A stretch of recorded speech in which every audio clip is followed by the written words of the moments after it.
Hey, what's up? Eu sou o Ricardo César e eu quero te falar hoje sobre um assunto que muitos alunos me perguntam já nesses 18 anos de profissão que eu tenho. Como pensar em inglês? Será que existe alguma técnica para chegar a esse nível? Mas antes de eu te passar algumas dicas, eu quero fazer uma reflexão com você. Será que a gente pensa mesmo em alguma língua? Olha só, de acordo com o linguista e psicólogo canadense Steven Pinker, não. Nós não pensamos nem em português, nem em inglês, nem em francês, nem em nenhuma língua, mas em mentalês, que é a língua do pensamento. Ele defende a ideia de que linguagem e pensamento são duas coisas completamente diferentes e que as nossas representações mentais são formadas por símbolos e não por palavras. Quer ver um exemplo? Quando nós lembramos que nós temos que pagar uma conta, nós normalmente não pensamos em uma sequência de palavras preciso pagar aquela conta, mas em uma série de símbolos e imagens que nos fazem lembrar de pagar aquela conta sem ter que traduzir aquela informação em palavras. E nossos pensamentos ocorrem de maneira tão rápida que uma sequência de palavras não daria conta. Doido isso, né?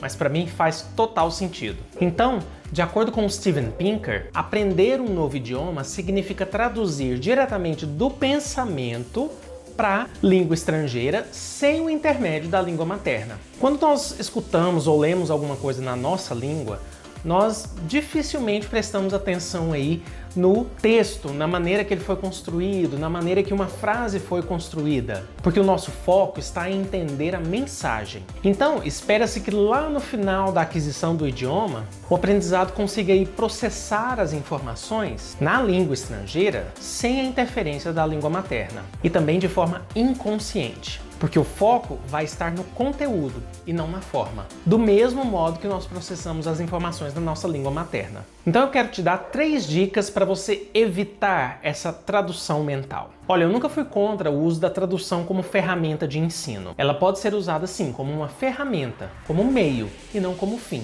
Porque se ela é interpretada como o fim, você vai acabar se tornando dependente daquilo e quando você consegue se libertar disso, você começa a falar com menos hesitações, com mais confiança. Para isso, é preciso acostumar o seu cérebro a ligar o modo inglês e desligar o modo português. E assim como é possível treinar a fala, treinar os ouvidos, treinar a leitura, a escrita, também é possível treinar o seu cérebro para parar de traduzir tudo que vê pela frente. Então, dica número 1, controle os seus pensamentos. E para que o inglês comece a fazer realmente parte dos seus pensamentos, você pode aplicar técnicas simples que não vão exigir material nenhum, só o seu cérebro.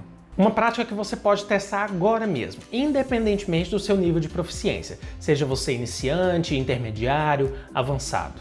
Tenta nomear mentalmente aí todas as coisas que estão ao seu redor que você já conhece em inglês. Então, por exemplo, se você estiver na sala da sua casa, talvez você olhe ao redor e reconheça as palavras TV, sofa, chair, table, clock, computer, plant, door.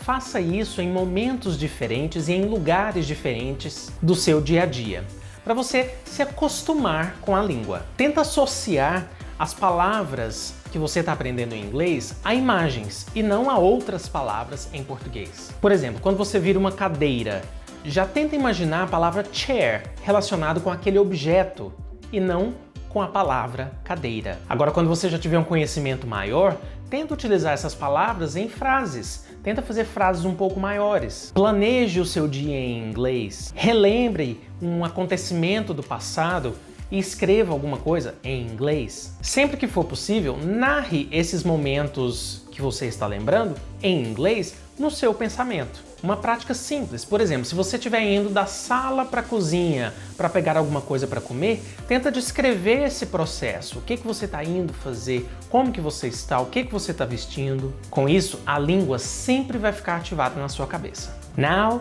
I'm going to the kitchen to get something to eat because I'm hungry. Agora eu vou para a cozinha pegar alguma coisa para comer porque eu tô com fome. Segunda dica, mergulhe na língua. Você já sabe o quanto é importante ler e escutar materiais em inglês para aumentar a sua exposição à língua. Então experimente colocar as configurações do seu celular Eu já falei isso no outro vídeo, tá aqui no card. Tenta colocar suas redes sociais em inglês. Começa a seguir pessoas famosas que publicam coisas em inglês. Substitua as legendas em português das suas séries favoritas por legendas em inglês. Eu também já falei como Friends me ajudou a desenvolver o meu inglês, também vou deixar aqui no card. Quando você precisar consultar o significado de alguma palavra, tenta procurar em um dicionário que vai te fornecer a definição em inglês e não uma tradução. E quando você quiser anotar alguma palavra nova, alguma expressão nova, tenta anotar a palavra com a sua definição em inglês ou então com uma frase em inglês que você consegue identificar o significado somente olhando para a frase.